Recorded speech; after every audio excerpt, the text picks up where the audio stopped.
Number she was refused, a combat assignment until one flawless shot protected 50 Marines. The morning sun cast long shadows across Camp Pendleton as Staff Sergeant Maria Santos adjusted her rifle scope for the 100th time that week. The California base buzzed with activity, but Maria felt like she was watching from behind glass. Every day brought the same routine: weapons maintenance, administrative duties, and training exercises that never seemed to lead anywhere meaningful. Maria had joined the Marines 8 years ago with dreams of serving her country in combat. She had excelled in every training program, outshot most of her male counterparts, and earned respect from her peers through sheer determination and skill. But despite her qualifications, she found herself stuck in support roles while her fellow Marines deployed to Afghanistan and Iraq. The military's combat exclusion policy meant that women like Maria could serve in support units, but were barred from direct ground combat roles. No matter how skilled she was with a rifle, no matter how many commendations she earned, the policy remained firm. She could train warriors, but she couldn't be one herself. "Santos, you've got 5 minutes to get to the briefing room," called out Gunnery Sergeant Williams as he passed by the firing range. Maria secured her weapon and jogged across the base, wondering what new administrative task awaited her. The briefing room was packed with Marines, most of them younger than Maria but with combat patches she could only dream of earning. Major Coleman stood at the front, pointing to a map of Helmand Province in Afghanistan. "Gentlemen, we're looking at a tough deployment," Major Coleman began. "The Taliban has increased activity in this sector, and our forward operating bases are taking regular fire. We need experienced personnel who can think under pressure." Maria listened intently as the major described the mission. They would be establishing a new outpost in hostile territory, working with limited resources and constant threat of attack. It was exactly the kind of assignment she had trained for her entire career. "We need volunteers for specialized roles," Major Coleman continued. "This isn't going to be a typical deployment. You'll be working in small teams, often isolated from main forces." Maria's hand shot up before she could stop herself.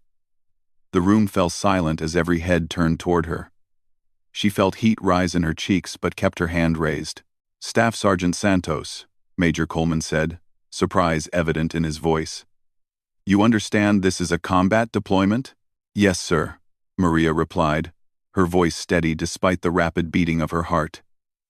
"I'm requesting assignment as a designated marksman." A few Marines exchanged glances. Corporal Jenkins, who sat 2 rows in front of her, turned around with a smirk. "Santos, this isn't the shooting range. We're talking about real combat here." Maria's jaw tightened, but she maintained her composure. "Sir, I scored expert on the rifle range for 6 consecutive years. I've completed advanced marksmanship school, urban warfare training, and survival courses. I believe my skills would be valuable to this mission." Major Coleman studied her for a long moment. Maria could see the internal debate playing out on his face. He knew her record, knew she was more qualified than half the men in the room. But policy was policy. "Staff Sergeant, your dedication is noted," he finally said. "However, current regulations don't permit female personnel in direct combat roles. We'll need you to coordinate logistics and communications for the support elements." The dismissal felt like a physical blow. Maria had heard those words countless times before, but they never got easier. She watched as other Marines volunteered for positions she was more qualified to fill, positions that would let them serve their country in ways she never could. After the briefing, Maria walked slowly back to her barracks. The California evening was warm, but she felt cold inside. 8 years of service, 8 years of proving herself, and she was still on the outside looking in. Her phone buzzed with a text from her sister Elena back home in Texas. "Saw the news about more troops deploying. Stay safe, sis." Mom's worried. Maria smiled despite her frustration. Her family had never fully understood her choice to join the Marines. Her mother had wanted her to become a teacher or nurse, something appropriate for a young lady. Her father, a veteran himself, supported her service but worried constantly about her safety. She thought about her childhood in San Antonio, where she had learned to shoot with her grandfather. He had been a Marine in Vietnam, and his stories of brotherhood and service had inspired her to enlist. He had taught her that being a Marine wasn't about gender or politics. It was about commitment to something bigger than yourself. Mija, he had told her the day she left for boot camp. The Marines will test everything you think you know about yourself. But if you stay true to who you are, you'll find strength you never knew you had. That strength felt distant now as she sat on her bunk, cleaning her rifle for what felt like the 1,000th time. The weapon was a extension of herself, as familiar as her own hands. She could field strip and reassemble it blindfolded. Could put rounds on target at distances that impressed even veteran instructors. But what good was skill without opportunity? The next morning brought news that changed everything. Maria was working in the administrative office when Sergeant Major Rodriguez appeared in the doorway. His expression serious. "Santos, grab your gear. You're being reassigned." Maria looked up from the personnel files she was processing. "Reassigned, Sergeant Major?" New directive came down from Washington. They're creating an experimental program, attaching female Marines to combat units in advisory roles. You'll be deploying with Bravo Company as a liaison. Maria's heart raced. It wasn't the combat role she had dreamed of, but it was closer than she had ever been. "When do we deploy?" "Sergeant Major, 2 weeks. You'll need to complete additional training, including advanced first aid and cultural awareness courses. This is uncharted territory, Santos. You'll be representing all female Marines out there." The weight of that responsibility settled on her shoulders like a heavy pack. Maria had always known that if she ever got the chance to serve in a combat zone, she would be watched closely. Every decision, every action would be scrutinized and used to judge whether women belonged in combat roles. Over the next 2 weeks, Maria threw herself into preparation. She completed a crash course in Pashto language basics, studied Afghan culture and customs, and underwent intensive medical training. The physical preparation was just as demanding, with daily runs in full gear and countless hours at the shooting range. Her fellow Marines had mixed reactions to her assignment. Some, like Gunnery Sergeant Williams, were supportive and helped her prepare. Others remained skeptical, wondering if she would be a liability in a real firefight. "Just don't do anything stupid," Corporal Martinez told her the night before deployment. "You screw up out there, and it makes it harder for everyone." Maria understood his concern, even if his words stung. She was carrying the hopes and fears of every woman who wanted to serve in combat. Success would open doors. Failure would slam them shut for years to come. The flight to Afghanistan was long and uncomfortable, cramped into a military transport with 60 other Marines. Maria tried to sleep but found her mind racing with thoughts of what lay ahead.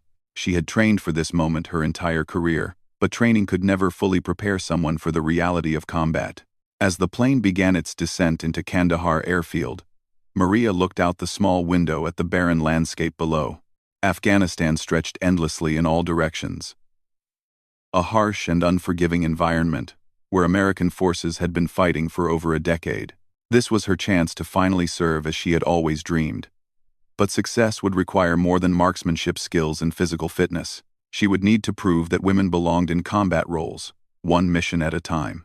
The plane touched down with a hard thud, and Maria felt her new life beginning. Whatever came next, she was ready to face it. 8 years of preparation had led to this moment, and she wouldn't waste the opportunity. As the Marines filed off the plane into the harsh Afghan sun, Maria shouldered her pack and walked forward into the unknown. Her grandfather's words echoed in her mind. "Stay true to who you are, and you'll find strength you never knew you had." She would need every bit of that strength for what was coming. The base at Kandahar was a sprawling complex of prefabricated buildings, concrete barriers, and razor wire. The heat was intense, even in the early morning, and the air was thick with dust that seemed to coat everything within minutes. Maria was assigned to a temporary bunk while waiting for transport to Forward Operating Base Chapman, where she would join Bravo Company. The waiting was almost harder than the preparation had been. She was so close to finally serving in a combat role, but still not there yet. During her 3 days at Kandahar, Maria observed the steady stream of casualties being evacuated from forward positions. Helicopters arrived daily, carrying wounded Marines and soldiers, grim reminders of the dangers that lay ahead. She also met other women serving in various support roles throughout Afghanistan. Some had been in-country for months, working as mechanics, intelligence analysts, and medics. Their stories gave Maria hope that she could make a real difference, even within the constraints of current policy. "The thing you'll learn quickly," Staff Sergeant Patricia Kim told her over coffee in the dining facility, "is that the lines between combat and support get pretty blurry out here. You might officially be a liaison, but when bullets start flying, you're just another Marine with a rifle." Those words proved prophetic. 3 days later, Maria climbed aboard a convoy heading north to FOB Chapman. As the armored vehicles rolled through the gates of Kandahar and into the Afghan countryside, she knew there was no turning back. The road to Chapman wound through villages and farmland that looked peaceful but could hide deadly threats. IEDs planted by insurgents had turned routine supply runs into dangerous missions. The convoy moved slowly, with gunners scanning constantly for signs of trouble. Maria rode in the third vehicle, her rifle ready and her mind alert. This was it, the moment she had trained for and dreamed about for 8 years. Whatever happened next, she was finally where she belonged, serving her country alongside her fellow Marines in harm's way. The mountains of Afghanistan rose in the distance, ancient and imposing. Somewhere in those mountains, enemies were planning attacks against American forces. Soon, Maria would be part of the effort to stop them. As the convoy rolled deeper into hostile territory, Maria checked her equipment one more time and said a silent prayer. Her real test was about to begin. Forward Operating Base Chapman sat like a concrete island in the middle of hostile territory. The base was smaller than Kandahar, surrounded by high walls topped with razor wire and guard towers manned around the clock. Maria could hear the generators humming constantly, providing power for communications equipment, lights, and the few creature comforts that made life bearable in this harsh environment. Captain James Mitchell greeted Maria at the motor pool when her convoy arrived. He was younger than she expected for a company commander, probably in his early 30s, with the lean build of someone who had spent months in the field. His handshake was firm, but Maria could see uncertainty in his eyes. "Staff Sergeant Santos," he said, "I'll be honest with you. This is new territory for all of us. I've never had a female Marine attached to my unit in a combat zone." Maria appreciated his directness.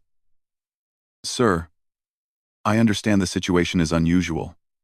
I'm here to do whatever job needs doing."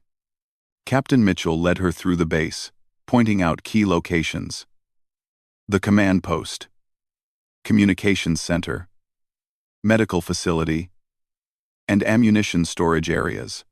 The base housed about 200 Marines and Army soldiers, most living in small prefabricated buildings or reinforced tents. "Your primary role will be liaison work with local village leaders," Captain Mitchell explained as they walked. "Many Afghan women won't speak to male soldiers, so we need someone who can help us gather intelligence about insurgent activities." Maria nodded, though she hoped her duties would expand beyond cultural liaison work. She had not trained for 8 years to become a translator. "However," Captain Mitchell continued, "everyone on this base needs to be ready for combat. We take regular mortar fire, and patrols sometimes run into trouble. I need to know you can handle yourself in a firefight." "You won't have any problems with me, sir," Maria replied confidently. Her quarters were a small room in a prefabricated building she shared with Lieutenant Sarah Chen, an intelligence officer. Lieutenant Chen had been at Chapman for 3 months and offered valuable advice about life on the base. "The first thing you need to know," Chen said while helping Maria arrange her gear, "is that the Taliban tests every new unit. They'll probably hit us with mortars or small arms fire within the next few days, just to see how we react." That first night, Maria lay on her narrow cot, listening to the unfamiliar sounds of a combat base. Generators hummed constantly, radio chatter drifted from the communications center, and guards called out challenges to anyone moving after dark. In the distance, she could hear the occasional pop of illumination flares as patrols moved through the surrounding area. She thought about her family back in Texas. Her mother would be worried sick, checking the news constantly for reports of attacks in Afghanistan. Her father would be proud, but anxious, remembering his own service in a different war. Maria had promised them she would be careful, But they all knew that promises meant little in a combat zone. The next morning brought Maria's first taste of life at FOB Chapman. She was assigned to a patrol that would visit nearby villages to gather intelligence about Taliban movements. The patrol was led by Staff Sergeant David Park, a veteran of 2 previous deployments who clearly had reservations about bringing a woman on a combat patrol. "Santos, you'll ride in the second vehicle," Park told her during the mission briefing. "Keep your head down and let us do the talking. Unless we specifically need you." Maria bit back her response. She understood Park's caution, but she hadn't come to Afghanistan to ride quietly in the back of a Humvee. The patrol consisted of 4 armored vehicles carrying 16 Marines. They would visit 3 villages, meeting with local leaders to discuss security concerns and gather information about insurgent activity. Intelligence reports suggested Taliban fighters were using the area to stage attacks against coalition forces. As the convoy left the relative safety of FOB Chapman, Maria felt a mixture of excitement and apprehension. This was her first combat patrol, the culmination of years of training and preparation. The landscape outside her window was beautiful in its harshness. Rolling hills covered with sparse vegetation, ancient stone walls marking property boundaries, and snow-capped mountains rising in the distance. The first village they visited seemed peaceful enough. Children ran alongside the vehicles as they entered, and elderly men gathered to watch the Americans with curious but wary expressions. Maria's job was to speak with women in the village, while the men questioned male villagers about Taliban activity. Working through a local interpreter, Maria learned that Taliban fighters had indeed been in the area recently. The women were reluctant to speak at first, but gradually opened up when they realized Maria was genuinely interested in their safety and welfare. "They come at night," one older woman told her through the interpreter. "They demand food and shelter. We cannot refuse them, or they will hurt our families." This was valuable intelligence. The Taliban was using intimidation to force local support, which meant they were weaker than they appeared. Maria made careful notes, planning to include this information in her report. The second village proved more challenging. The population seemed hostile, with few people willing to speak to the Americans at all. Maria sensed tension in the air, and noticed that most of the military-age men were absent. "Something's not right here," she told Staff Sergeant Park during a brief break between meetings. "The women are scared, and I haven't seen any men between 16 and 40. Park nodded grimly. "I noticed that too. We'll finish up quickly and get out of here." As the patrol prepared to leave the village, Maria spotted movement in a building across the street. A man was positioning something at a window, and the way he moved suggested military training. She touched Park's arm and pointed discreetly. "Second floor, 3rd window from the left," she whispered. Park looked where she indicated and immediately raised his hand to signal the other Marines.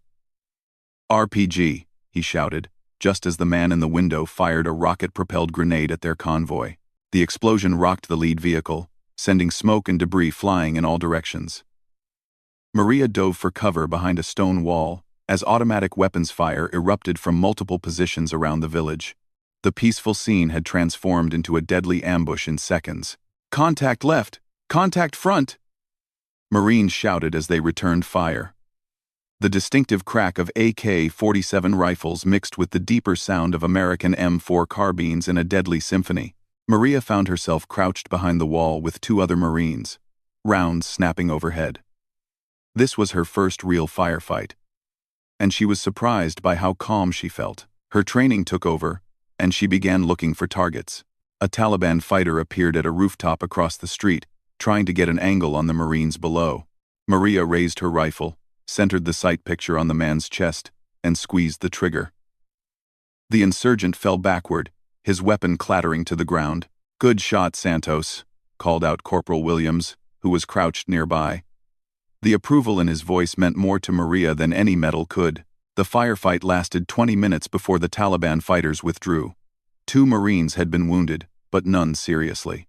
As the unit called for helicopter evacuation of the wounded and began searching the village for weapons and intelligence, Maria reflected on what had just happened.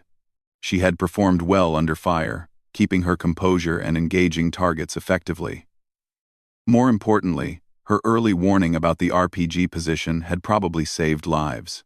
For the first time since arriving in Afghanistan, Maria felt like she was truly contributing to the mission. That evening, Captain Mitchell called her to his office. "I heard good things about your performance today," he said. Staff Sergeant Park was impressed. "On the thank you. Thank you, sir. I was just doing my job." "No. You did more than that. Your observation about the missing men and spotting the RPG team showed good tactical awareness. I'm putting you in for a commendation." Maria appreciated the recognition. But what mattered more was the acceptance she felt from her fellow Marines. Word of her performance in the firefight spread quickly through the small base, and she noticed subtle changes in how others treated her. The skeptical looks were replaced by nods of respect. Over the next week, Maria participated in several more patrols without incident. She continued her liaison work with local women, gathering intelligence about Taliban movements and activities. The information she collected proved valuable for planning future operations. But Maria knew that her real test was still ahead. The Taliban had been relatively quiet since the ambush, but intelligence reports suggested they were planning something bigger. Afghan sources spoke of foreign fighters moving into the area and weapons caches being established in the mountains. Lieutenant Chen briefed Maria on the latest intelligence during dinner one evening. "We're tracking a high-value target in this area," she said quietly. "Taliban commander named Mullah Omar Zadran. He's responsible for coordinating attacks throughout this province." Maria listened intently as Chen described Zadran's background. He was a veteran fighter who had been battling coalition forces for years, known for his tactical skill and ability to evade capture. Recent communications intercepts suggested he was planning a major attack against FOB Chapman. "The problem is we don't know when or how he plans to hit us," Chen continued. "Our sources say he has access to mortars, rockets, and possibly suicide bombers." That night, Maria cleaned her rifle and checked her equipment carefully. She had proven herself in one firefight, but the real test was coming. If Zadran attacked the base, every Marine would need to be ready. 3 days later, the attack came. Maria was in the communications center helping process intelligence reports when the first mortar round exploded inside the perimeter. The concussion knocked her to the floor, and alarms began blaring throughout the base. "Incoming! Incoming!" Voices shouted over the base communication system. More mortar rounds exploded in rapid succession, followed by the distinctive whistle of rocket-propelled grenades. Maria grabbed her rifle and body armor, running toward her assigned defensive position. The Taliban had launched a coordinated assault on multiple sides of the base, with mortar fire covering an infantry attack from the north. As she reached the northern wall, Maria could see muzzle flashes in the darkness beyond the perimeter. Taliban fighters were advancing under cover of their mortar barrage, trying to breach the base defenses. The Marines returned fire from positions along the wall, their tracer rounds streaking through the night. But the attackers were well coordinated, using covering fire and movement techniques that suggested professional military training. "They're trying to breach the wire on the northeast corner," someone shouted over the radio. Maria looked toward the corner position and saw that it was undermanned. 2 Marines were trying to cover a 50-meter section of wall against at least a dozen attackers. Without thinking, she sprinted along the wall toward the threatened position. Bullets snapped around her as Taliban fighters spotted her movement and adjusted their fire. She dove into the corner position just as a rocket-propelled grenade exploded against the wall nearby. "Glad to see you, Santos," Corporal Martinez called out as he continued firing. "We're getting overrun here." Maria took position behind the sandbags and began engaging targets. Her marksmanship training paid off as she methodically picked off Taliban fighters who exposed themselves while trying to advance. Her accurate fire forced the attackers to take cover and slowed their advance. But the situation remained desperate. More insurgents were moving toward the breach point, and the defenders were running low on ammunition. Maria realized they needed help immediately, or the base perimeter would be compromised. That's when she spotted him. A man in traditional Afghan dress directing the attack from a position behind a low stone wall. Even in the darkness and chaos, Something about his bearing and the way other fighters deferred to him suggested this was someone important. Maria adjusted her rifle scope and studied the target carefully. The range was long, over 400 meters, and the lighting was poor. But she had one clear shot before the man moved to a different position. Taking a deep breath, Maria centered her crosshairs on the target's chest and began her shooting sequence. She controlled her breathing, found her natural point of aim, and slowly applied pressure to the trigger. The rifle bucked against her shoulder, and through her scope she saw the man fall backward. Immediately, the coordinated nature of the attack began to break down as fighters seemed confused about what to do next. Within minutes, the entire Taliban assault collapsed as attackers withdrew into the darkness. The base defenders continued firing at fleeing figures until the mountains fell silent once again. As dawn broke over FOB Chapman, the full scope of the attack became clear. The Taliban had launched their most serious assault on the base since it was established, using mortars, rockets, and over 50 infantry fighters in a coordinated attack. Captain Mitchell found Maria as she was cleaning her rifle after the battle. "Santos, we just got confirmation from drone surveillance. That long-range shot you made took out Mullah Omar Zadran himself. You killed one of the most wanted Taliban commanders in this province." Maria felt a surge of satisfaction mixed with exhaustion. She had not only proven herself in combat but had eliminated a significant enemy leader. More importantly, her actions had helped save the base and the lives of her fellow Marines. The Battle of FOB Chapman would be remembered as a turning point, not just in the fight against the Taliban, but in the debate over women in combat roles. Maria Santos had proven that skill and courage mattered more than gender when lives were on the line. News of Maria's shot spread through the coalition forces in Afghanistan faster than a wildfire. Within hours of the attack on FOB Chapman, reports were reaching headquarters in Kabul about the female Marine who had killed a high-value Taliban commander with a single rifle shot at over 400 meters in combat conditions. For Maria, the immediate aftermath of the battle was a blur of activity. She helped treat wounded Marines, assisted with damage assessment, and participated in lengthy debriefings about the Taliban attack.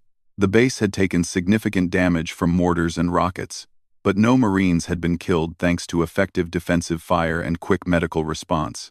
Captain Mitchell called her to the command post 3 hours after the fighting ended. "Santos, I've got brass from Kabul flying in this afternoon to debrief you personally.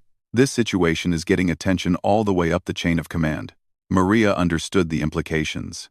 Her actions during the battle had thrust her into the center of a political debate that extended far beyond FOB Chapman. The combat exclusion policy that had kept women out of direct combat roles was already under review, and her success would be used by both supporters and critics to advance their arguments. "Sir, I just want to keep doing my job," Maria said. "I'm not interested in becoming a political symbol. I understand that. But sometimes we don't get to choose our role in history," Captain Mitchell replied. "What you did last night saved lives and eliminated a major threat. People need to hear that story." That afternoon, a helicopter arrived carrying Colonel Patricia Hayes, the highest-ranking female officer in Afghanistan, along with several other senior officers and a combat photographer. Colonel Hayes was a logistics specialist who had been advocating for expanded roles for women in the military for years. The debriefing took place in the base conference room, with Maria facing a panel of officers who peppered her with questions about every aspect of the battle. They wanted to know about her training, her decision-making process, and how she felt about killing an enemy combatant. "Staff Sergeant Santos," Colonel Hayes asked, "walk us through your thought process when you identified Mullah Omar Zadran as a target." Maria described how she had observed the man's behavior and bearing, noting how other fighters deferred to him and followed his directions. Even in the chaos of combat, her training had taught her to look for leadership targets whose elimination would disrupt enemy operations. "The shot itself was at the edge of my effective range under those conditions," Maria continued. "But I had a clear sight picture, and I assessed that eliminating the target would significantly impact the enemy's ability to coordinate their attack." A colonel from Marine Corps headquarters leaned forward. "Staff Sergeant, some critics will say that putting women in combat roles creates unnecessary risks for male Marines who might feel obligated to protect female colleagues. How do you respond to that?" Maria had been expecting this question. Sir, with respect, that assumes male Marines can't trust female Marines to do their jobs. Last night, I was just another rifle on the line. My fellow Marines trusted me to do my job, and I trusted them to do theirs. Gender never entered the equation. The questioning continued for over 2 hours, covering everything from her marksmanship training to her thoughts on unit cohesion. Maria answered honestly and directly, refusing to let the officers turn her into either a symbol or a victim. That evening, as the visiting officers prepared to depart, Colonel Hayes approached Maria privately. Staff Sergeant, I want you to know that your performance here is going to change things. There are people in Washington who have been waiting for exactly this kind of proof that women can excel in combat roles. Colonel, I appreciate that, but I'm concerned about the pressure this puts on other women, Maria replied. If I'm held up as an example, what happens when the next female Marine makes a mistake? Will that be used to argue against all women in combat? Colonel Hayes nodded thoughtfully. That's a valid concern, and it's exactly the kind of mature thinking that makes you the right person to be having this conversation. The reality is that individual actions always get magnified when you're breaking new ground. But progress requires someone to be first. Over the next few days, life at FOB Chapman slowly returned to normal. The base received additional security reinforcements, and intelligence sources confirmed that the local Taliban network was in disarray following the loss of Mullah Omar Zadran. Maria continued her regular duties, participating in patrols and gathering intelligence from local women. But she noticed changes in how others treated her. Marines who had been skeptical about women in combat now sought her advice on tactics and marksmanship. Officers from other units visited the base specifically to meet her and learn about the battle. The attention was flattering but also uncomfortable for someone who just wanted to do her job. The real test came 2 weeks after the battle, when intelligence reports indicated another Taliban commander was trying to reorganize the remaining fighters in the area. Captain Mitchell received orders to conduct a series of aggressive patrols designed to disrupt enemy operations and capture or kill the new leadership. Santos, I want you on the lead patrol tomorrow, Captain Mitchell told her during the mission briefing. Your intelligence work with local women has been crucial, and we need someone who can think tactically if things go bad. The patrol would be larger than usual, with 24 Marines in 6 vehicles. Their mission was to visit several villages where Taliban fighters had been reported, gather intelligence, and engage any hostile forces they encountered. Staff Sergeant Park, who had initially been reluctant to include Maria in combat operations, now considered her one of his most valuable assets. Santos, you'll be in the second vehicle with me, he said. I want your eyes on the situation at all times. As the convoy moved through the Afghan countryside the next morning, Maria felt the familiar mixture of alertness and calm that came with combat operations. She had learned to trust her instincts, and something about this mission felt different. The villages seemed too quiet, with fewer people visible than normal. At the third village on their route, her suspicions proved correct.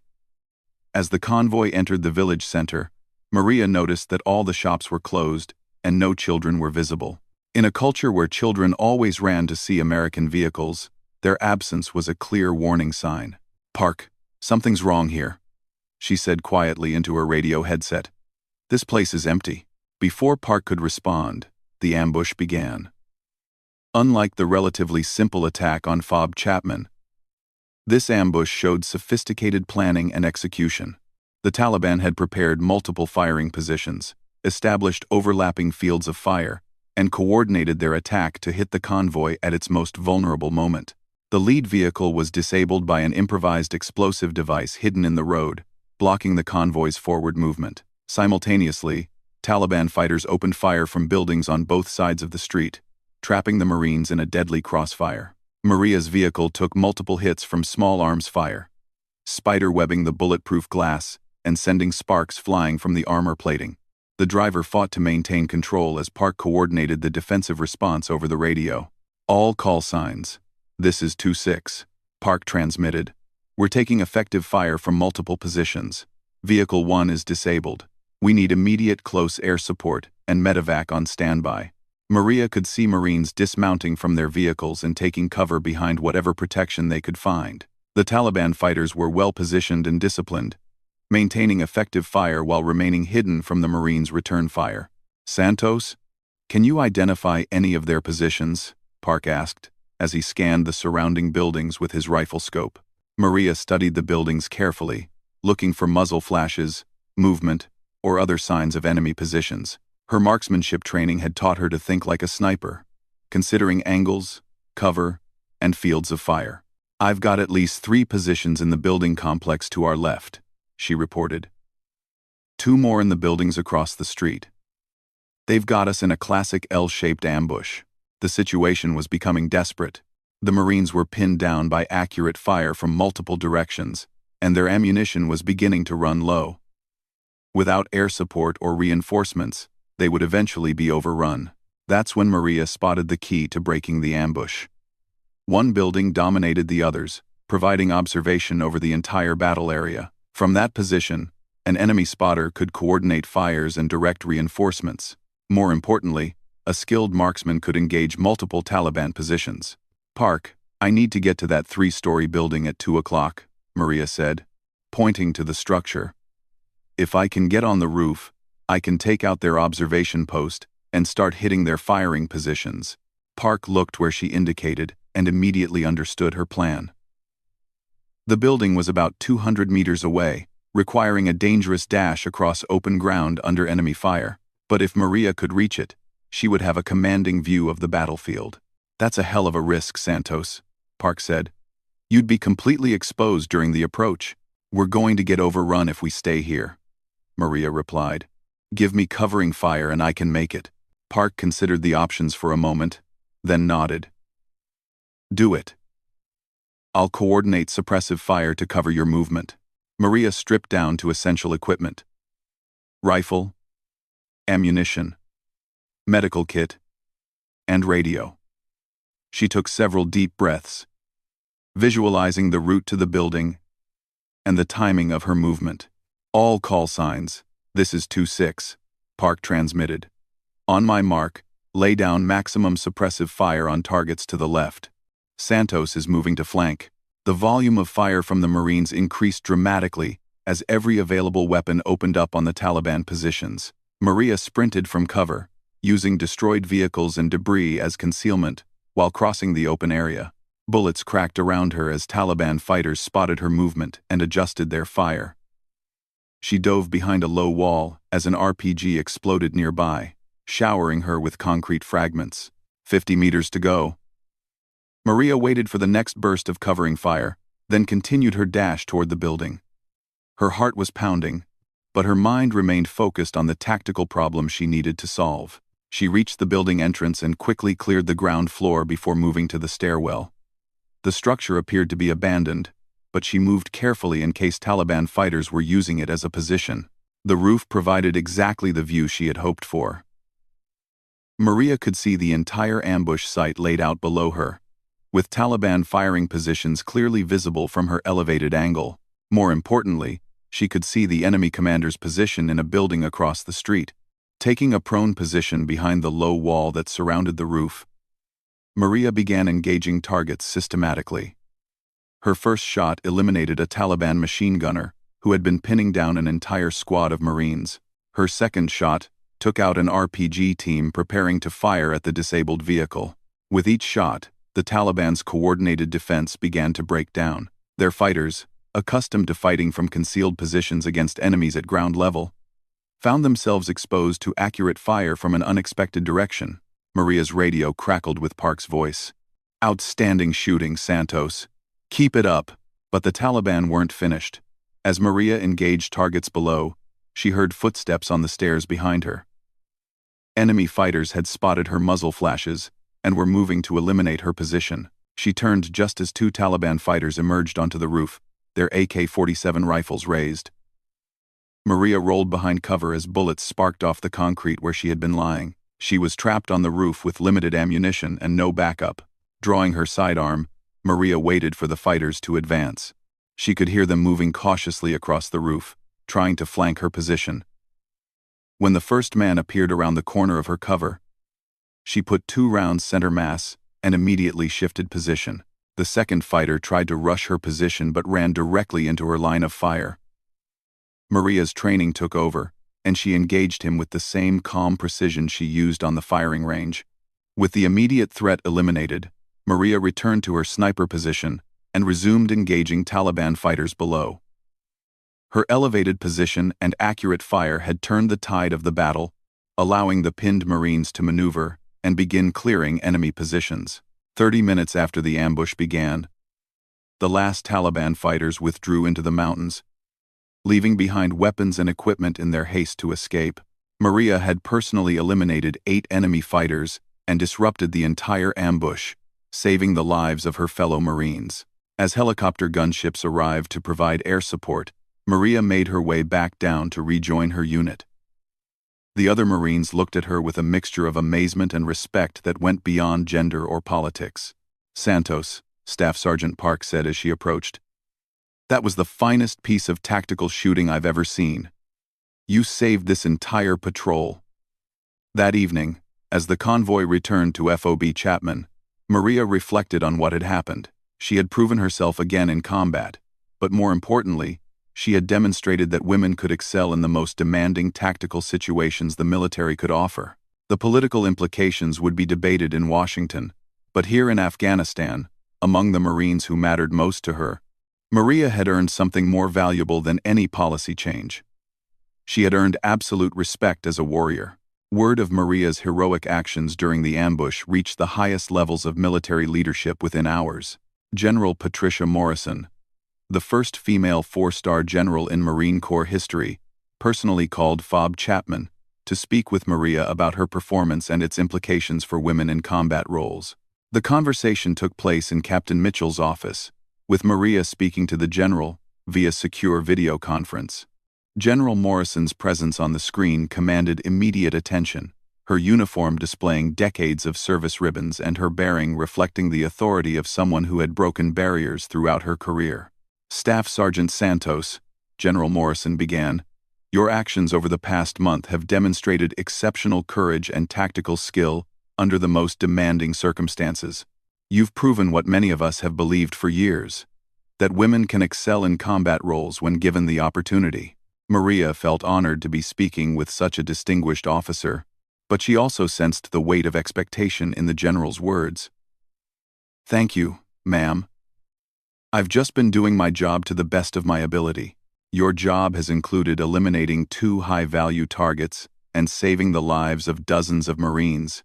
General Morrison continued, "Congress is currently debating legislation that would lift the combat exclusion policy, and your service here is being cited as evidence that women belong in combat units." The general paused, studying Maria through the video connection. "I need to ask you directly. Are you prepared to become the face of this policy change? Your story is going to be told whether you want it or not, but your cooperation would make the message more powerful." Maria considered the question carefully. She had joined the Marines to serve her country, not to become a political symbol, but she also understood that her unique position could help other women who dreamed of serving in combat roles. "Ma'am, if my experience can help open doors for other qualified women, then I'm willing to tell my story," Maria replied. "But I want to make sure the focus stays on capability and performance, not on breaking barriers for the sake of headlines." General Morrison smiled. "That's exactly the right answer, Staff Sergeant. We're not asking for special treatment or lowered standards. We're asking for equal opportunity to serve based on merit and performance." Over the next week, Maria found herself at the center of unprecedented media attention for a deployed Marine. Military journalists arrived at FOB Chapman to interview her, and her story began appearing in newspapers and magazines across America. The coverage was generally positive, focusing on her marksmanship skills and tactical performance under pressure. But the attention also brought scrutiny from critics, who questioned whether her success was being exaggerated for political purposes. Some suggested that male Marines had actually been responsible for eliminating the Taliban commanders, while others argued that integrating women into combat units would reduce overall effectiveness. Captain Mitchell shielded Maria from most of the political controversy, ensuring that she could focus on her military duties rather than becoming distracted by media debates. "Santos," Your job is to be a Marine, not a spokesperson, he told her. Let the politicians argue about policy. You just keep doing what you do best. The practical impact of Maria's success was already becoming apparent at FOB Chapman. 3 additional female Marines arrived as part of a pilot program to expand women's roles in combat operations. Staff Sergeant Jennifer Walsh, Sergeant Lisa Park, and Corporal Amanda Rodriguez brought expertise in communications, intelligence analysis, and combat engineering. Maria found herself serving as an unofficial mentor to the new arrivals, helping them adapt to life on a forward operating base and preparing them for the realities of combat operations. The responsibility was both an honor and a challenge, as she knew their performance would also be scrutinized as evidence for or against expanding women's roles. The most important thing is to be better prepared than anyone expects, Maria told them during their first week. We're being watched more closely than our male counterparts, so we can't afford to make the same mistakes they might get away with. Staff Sergeant Walsh, who had 8 years of military experience, appreciated the guidance. It's frustrating that we have to prove ourselves at a higher standard, she said. But if that's what it takes to open doors for future generations of women, then it's worth it. 2 weeks after the new Marines arrived, their integration was tested when FOB Chapman received orders for a complex operation targeting a Taliban weapons cache in the mountains north of their position. Intelligence indicated that insurgents were storing rockets, mortars, and improvised explosive device components in caves that had been used by Mujahideen fighters during the Soviet occupation. The operation would require a multi-day patrol through difficult terrain, with Marines carrying heavy loads of equipment and supplies. Captain Mitchell decided to include all 4 women in the operation, reasoning that their specialized skills would be valuable and their performance would provide additional data about women's capabilities in demanding combat situations. This is going to be physically challenging, Captain Mitchell warned during the mission briefing. We'll be climbing at altitude while carrying full combat loads. Everyone needs to be prepared for the demands this operation will place on us. Maria welcomed the challenge. Physical fitness had always been one of her strengths, and she was confident in her ability to keep up with any Marine in the unit. The mountain environment would be new to her, but her training had prepared her for operations in various terrains and conditions. The patrol departed FOB Chapman at dawn, with 32 Marines in 8 vehicles that would take them as far as possible into the mountains before they continued on foot. The intelligence estimate suggested they would need to hike 12 kilometers through rough terrain to reach the target area. As the convoy wound through mountain roads that seemed more suitable for goats than armored vehicles, Maria studied the terrain and considered the tactical challenges they might face. The mountains provided excellent defensive positions for anyone who knew the area well, and Taliban fighters had been using these caves and trails for generations. Staff Sergeant Walsh rode in the same vehicle as Maria, reviewing maps and communications plans for the operation. Have you ever done mountain warfare before? She asked. Some training in California and Colorado, Maria replied, but nothing like this. The altitude and terrain here are different from anything I've experienced. The convoy reached the end of the motorable road by mid-afternoon, and the Marines began preparing for the foot movement to the target area. Each Marine carried over 60 pounds of equipment, including weapons, ammunition, water, food, and specialized gear needed for the mission. Lieutenant Chen, the intelligence officer who had become one of Maria's closest friends at Chapman, approached her as the patrol prepared to move out. Intel suggests there might be sentries watching the approaches to the caves, she said quietly. Keep your eyes open for observation posts. The foot movement through the mountains was grueling. The terrain was steep and rocky, with loose scree that made every step treacherous. The thin air at altitude made breathing difficult, and the heavy loads strained even the strongest Marines. Maria found herself in the middle of the patrol formation, maintaining the pace set by Staff Sergeant Park while keeping watch for signs of enemy activity.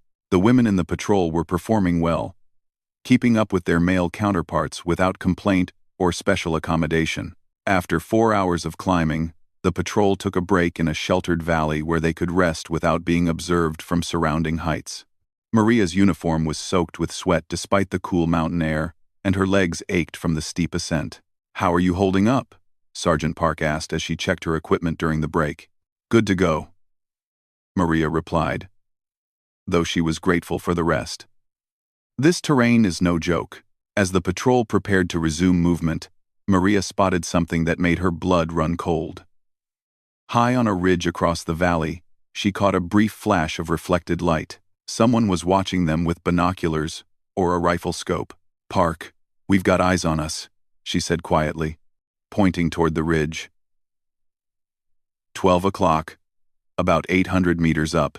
Staff Sergeant Park studied the area through his own binoculars before passing the information to Captain Mitchell. Within minutes, the entire patrol was on high alert, knowing that their presence had been detected by Taliban scouts. "Change of plans," Captain Mitchell announced over the radio. "We're going to move faster and hit the objective before they can set up an ambush. Double-time movement for the next 2 kilometers. The increased pace was punishing in the thin mountain air, but Maria pushed herself to maintain position in the formation. Her lungs burned and her heart pounded, but she refused to be the weak link that slowed down the mission. As they crested a ridge overlooking their objective, the Taliban caves came into view. The site was larger than intelligence had suggested, with multiple cave entrances connected by well-worn trails. More concerning, there were signs of recent activity, including vehicle tracks and fighting positions that appeared to be freshly constructed. Captain Mitchell called for the patrol to take cover while he assessed the situation. Through binoculars, Maria could see that the caves were definitely being used as a weapons storage and staging area. Wooden crates were stacked near several entrances, and communication wires suggested the site had been turned into a command post. "This is bigger than we expected," Captain Mitchell said during a quick leaders' conference. "We're going to need air support and possibly additional forces to clear this entire complex." As the captain called for helicopter gunships and requested permission to delay the assault until morning, Maria continued observing the target area. Her attention was drawn to movement near one of the cave entrances, where several figures in Afghan dress were moving equipment. Through her rifle scope, she could see that the men were positioning what appeared to be a heavy machine gun to cover the approaches to the cave complex. If the Marines attacked, that weapon position would be able to hit them from a commanding height with devastating effect. "Sir," Maria called to Captain Mitchell, "they're setting up a heavy weapons position that's going to dominate our assault route. If we wait until morning, they'll have time to prepare additional defensive positions." Captain Mitchell studied the situation through his own optics and quickly reached the same conclusion. "You're right. We need to take out that position before they get it fully operational." The range to the target was over 600 meters at an upward angle through variable mountain winds. It would be an extremely challenging shot under any circumstances, and failure would alert the entire Taliban force to the Marines' presence. "Santos, can you make that shot?" Captain Mitchell asked. Maria studied the target carefully, considering wind direction, range, and the technical challenges of shooting uphill at long range. The target was partially concealed behind rocks, with only intermittent exposure as the Taliban fighters worked to position their weapon. "I can make it, sir," Maria replied with quiet confidence. "But I'll only get one chance before they take cover." Captain Mitchell nodded. "Take the shot when you're ready. Everyone else, be prepared to assault immediately after Santos engages." Maria found a stable shooting position among the rocks, adjusting her rifle scope for the long-range shot and calculating the environmental factors that would affect the bullet's trajectory. She controlled her breathing and waited for the target to present himself clearly. Through her scope, she watched as a Taliban fighter moved into the open to adjust the machine gun's position. For a brief moment, he was fully exposed, presenting a clear target silhouette against the cave entrance. Maria's finger found the trigger, and she began her careful squeeze. The rifle fired, and through her scope she saw the Taliban fighter fall backward into the cave entrance. Immediately, the other insurgents scrambled for cover, abandoning the heavy weapon. "Target down," Maria reported. "Heavy weapon neutralized." Captain Mitchell immediately gave the order to assault, and the Marines began their advance toward the cave complex. Maria's long-range shot had eliminated the most dangerous threat and allowed the patrol to attack before the Taliban could organize an effective defense. The assault on the caves was swift and decisive. With their heavy weapon position eliminated and the element of surprise on their side, the Marines cleared the complex with minimal resistance. The Taliban fighters had withdrawn deeper into the mountain rather than fight against superior numbers and firepower. Inside the caves, the Marines discovered a significant weapons cache including mortars, rockets, ammunition, and improvised explosive device components. Intelligence materials found at the site provided valuable information about Taliban operations throughout the province. As the Marines prepared to destroy the weapons cache and withdraw to their pickup point, Captain Mitchell approached Maria with obvious satisfaction. "Santos, that shot saved the entire operation. Without eliminating that machine gun position, we would have taken heavy casualties during the assault." That evening, as the patrol returned to FOB Chapman, Maria reflected on how much had changed since her arrival in Afghanistan. She had proven herself repeatedly in combat, earned the respect of her peers, and demonstrated that women could excel in the most demanding military operations. More importantly, the other women in her unit had also performed superbly during the mountain operation. Staff Sergeant Walsh had coordinated complex communications throughout the mission.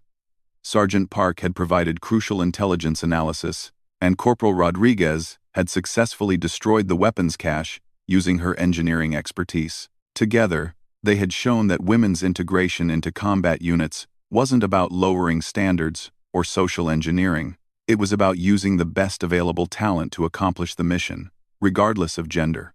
As FOB Chapman came into view in the distance, Maria knew that her time in Afghanistan was drawing to a close. Her deployment was scheduled to end in 2 months, and she would return to the United States as a veteran of multiple combat operations.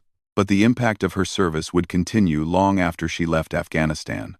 The combat exclusion policy was already being reconsidered at the highest levels of government, and her story would be cited as evidence that women deserved equal opportunity to serve their country in any capacity they were qualified to fill.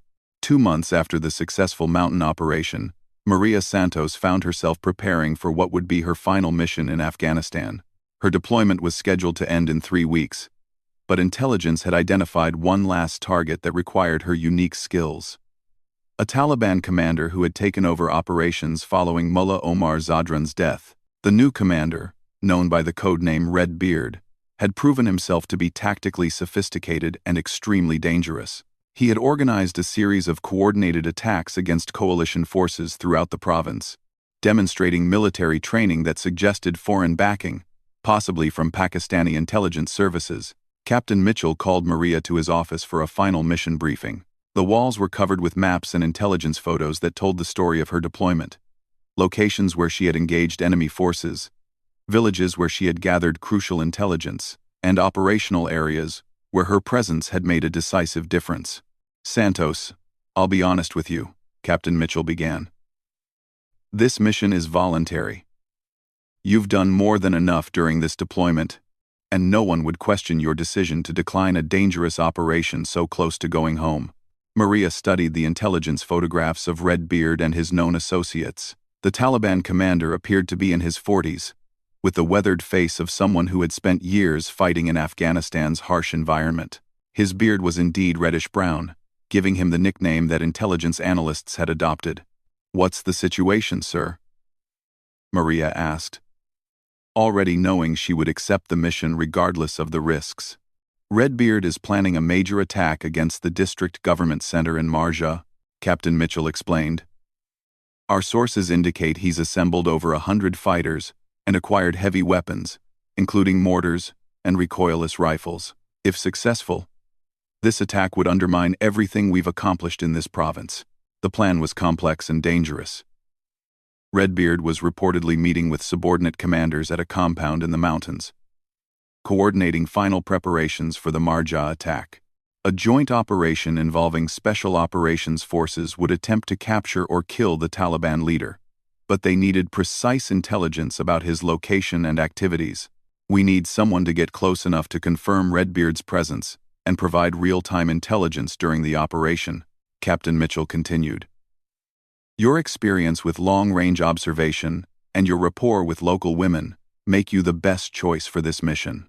Maria would be inserted by helicopter into the mountains 12 kilometers from the target compound, then move on foot through hostile territory to establish an observation post overlooking Redbeard's location. She would work alone, relying on stealth and fieldcraft to avoid detection while gathering intelligence. The mission carried enormous risks. If discovered, Maria would be isolated behind enemy lines with no immediate support. Taliban fighters in the area were known to torture and execute captured coalition personnel, and her gender would likely make her treatment even worse. "I'll do it," Maria said without hesitation. "When do we launch?" Captain Mitchell smiled, though concern was evident in his eyes. "I knew you'd say that. Mission launches in 48 hours. Use that time to prepare mentally and physically for what's going to be the most challenging operation of your career." Over the next 2 days, Maria threw herself into preparation with an intensity that impressed even her experienced colleagues. She studied satellite imagery of the target area, memorized escape and evasion routes, and rehearsed her equipment procedures until they became automatic. Staff Sergeant Walsh approached her on the final evening before the mission. "Maria, you don't have to prove anything else. You've already shown that women belong in combat units. Coming home safe is more important than any mission." Maria appreciated her friend's concern, but she had made her decision. "Jenny, if I don't complete this mission, Redbeard's attack could kill dozens of Marines and Afghan civilians. That's not acceptable when I have the skills to prevent it." The helicopter insertion took place at 2 a.m. under a moonless sky that provided perfect concealment. Maria rappelled from the aircraft into a landing zone, surrounded by towering peaks, carrying specialized equipment including night vision devices, a long-range rifle, communications gear, and enough food and water for 3 days. As the helicopter disappeared into the darkness, Maria felt the familiar combination of excitement and apprehension that came with solo operations. She was now completely on her own in enemy territory, dependent solely on her training and experience to accomplish the mission and return home safely. The movement to her observation post required 6 hours of careful navigation through rocky terrain that seemed designed to break ankles and shred equipment. Maria moved slowly and deliberately, using natural cover to avoid detection while making steady progress toward her objective. At dawn, she reached a ridge that provided an excellent view of Redbeard's compound. The site was larger than intelligence had suggested, with multiple buildings connected by covered walkways and defensive positions dug into the surrounding hillsides. Several vehicles were parked in a central courtyard, and guards patrolled the perimeter in an organized pattern that suggested military discipline. Maria established her observation post in a cluster of rocks that provided concealment, while allowing clear observation of the compound. Using high-powered optics, she began the painstaking process of identifying personnel and mapping the site's defensive layout. By midday, she had counted over 60 Taliban fighters in and around the compound. Their equipment included heavy machine guns, rocket-propelled grenades, and what appeared to be mortars positioned to provide indirect fire support. This was clearly a major operational base, not just a meeting site. At 1:30 p.m., a convoy of 3 vehicles arrived at the compound. Through her scope, Maria watched as several important-looking Taliban commanders emerged from the vehicles and were escorted into the main building. One of the men matched the description of Redbeard.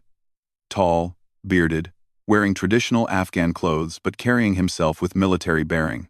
"Overwatch to base, this is Santos," she transmitted over her encrypted radio. "Positive identification of Redbeard and multiple subordinate commanders. Target is present at the compound." The response came back immediately. "Roger. Santos. Special Operations Team is inbound to your location. Estimated time of arrival is 4 hours. Maintain observation and provide updates on enemy activity." As the afternoon progressed, Maria watched the compound carefully, noting patterns of guard movement and identifying key targets for the coming assault.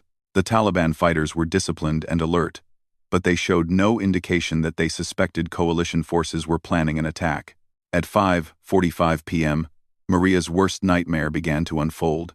A young Afghan boy, probably a local shepherd, wandered too close to her observation post while searching for stray goats. When he spotted Maria hidden among the rocks, he froze in terror for a moment before running toward the Taliban compound. Maria knew she had perhaps 10 minutes before Taliban fighters reached her position. The Special Operations Team was still 2 hours away, and she was too far from the landing zone to reach it before being overrun. She was trapped with no support and no way to escape. Her radio crackled with an urgent transmission. "Santos, this is base. We monitored your situation. Can you relocate to an alternate position? Maria studied the terrain around her position, looking for another observation post that would keep the compound in view, while providing concealment from the search parties that were undoubtedly being organized. The options were limited, but there was a possibility. Base, I can move to a secondary position about 800 meters north of my current location, she transmitted.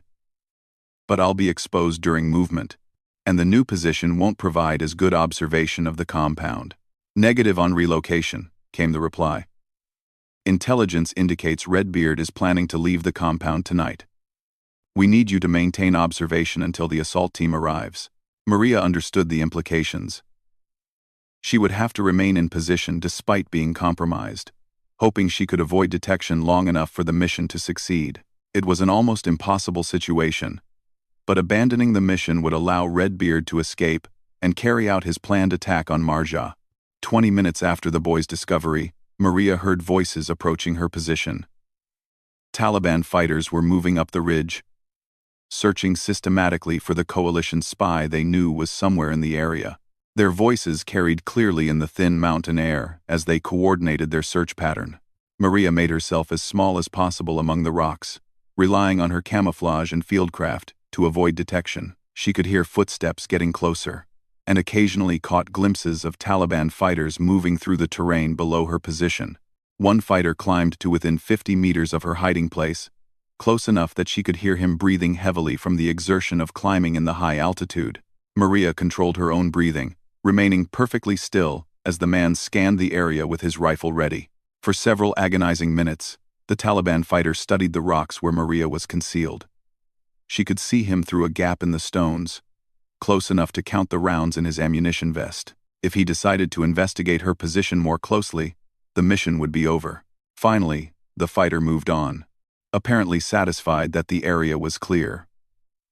Maria remained motionless for another 10 minutes before slowly resuming her observation of the compound below. As darkness fell, activity at the Taliban compound increased significantly. Maria watched through her night vision scope as vehicles were prepared for movement and weapons were loaded into trucks. It appeared that Redbeard was indeed planning to depart, possibly that very night. At 9:15 p.m., her radio came alive with welcome news. Santos, this is Reaper 6. We are 1 kilometer from your position and beginning our approach to the compound. Maintain observation and be ready to provide target identification. The Special Operations team was finally in position. Maria's job now was to guide them to their targets and ensure that Redbeard didn't escape during the confusion of the assault. Through her scope, Maria watched as the Special Operations Marines moved like shadows through the darkness, approaching the compound from multiple directions. Their night vision equipment and specialized training allowed them to get within 100 meters of the Taliban positions without being detected. Reaper 6, this is Santos, she transmitted quietly. Redbeard is in the main building. Central courtyard. Multiple guards around the perimeter. Heavy weapons positions on the north and east sides. The assault began with devastating precision. Special Operations snipers eliminated the perimeter guards simultaneously, while assault teams breached the compound walls and moved toward the main building.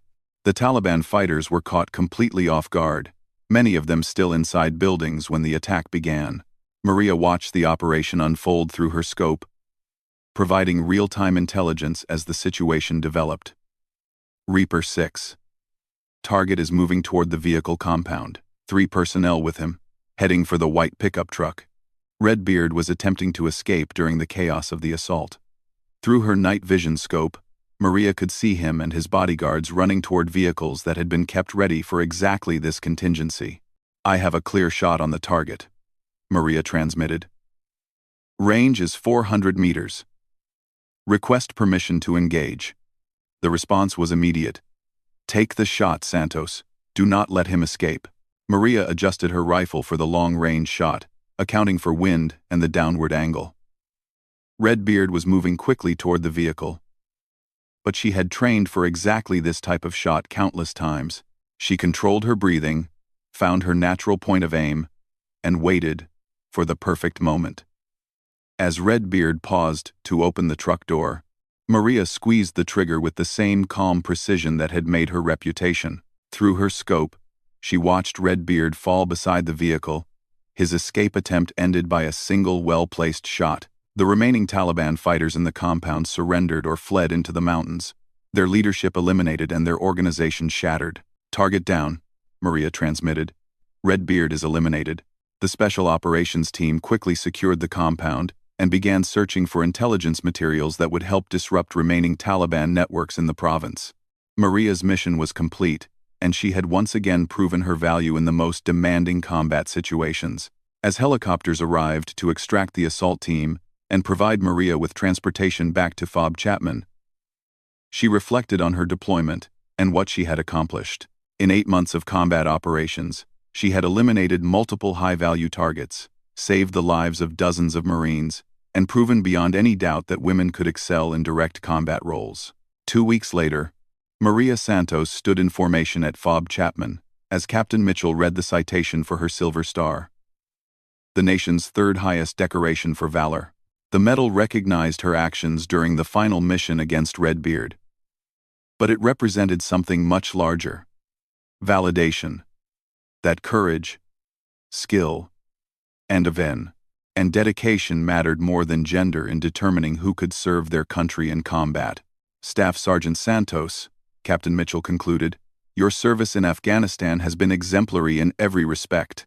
You have proven that the United States Marine Corps is strongest when it draws from the full range of American talent and determination." As Maria returned to California the following week, she learned that Congress had voted to lift the combat exclusion policy, opening all military occupational specialties to qualified women regardless of gender. Her story, along with those of other women who had served with distinction in Iraq and Afghanistan, had helped convince lawmakers that merit should be the only criterion for military service. At the homecoming ceremony at Camp Pendleton, Maria was reunited with her family for the first time in almost a year. Her mother wept with pride and relief, while her father, the Vietnam veteran who had inspired her to serve, struggled to find words for what his daughter had accomplished. "Mija," he finally said, embracing her tightly, "you did more than serve your country. You changed it." In the months that followed, Maria would be promoted to gunnery sergeant and assigned to help develop training programs for the integration of women into previously closed combat roles. Her experience in Afghanistan would guide policy decisions that would affect thousands of future Marines. But on that day at Camp Pendleton, surrounded by family and fellow Marines, Maria Santos was simply a warrior coming home.